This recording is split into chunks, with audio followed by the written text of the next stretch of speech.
Anti narcotics force نے 17 April سے 1 مئی کے دوران 43 ملک گیر کارروائیوں میں 670 کلو منشیات اور 12 کلو مشکوک مواد برآمد کر لیا۔ کارروائیوں میں 3 غیر ملکی باشندوں اور خاتون سمیت 39 ملزمان کو گرفتار کیا، جبکہ 10 گاڑیاں بھی قبضے میں لے لی۔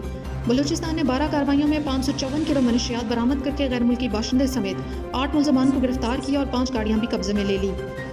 خیبر پختونخوا نے 4 کارروائیوں کے دوران 59 کلو منشیات اور 500 نشہ گولیاں برآمد کر کے 3 ملزمان کو گرفتار کر کے ایک گاڑی بھی قبضے میں لے لی۔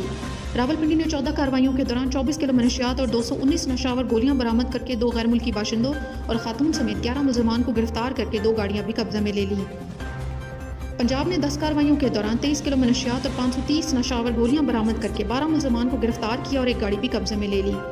سندھ نے 3 کارروائیوں کے دوران 10 کلو منشیات اور 1450 نشہ آور گولیاں برآمد کر کے 5 ملزمان کو گرفتار کیا اور ایک گاڑی بھی قبضے میں لے لی۔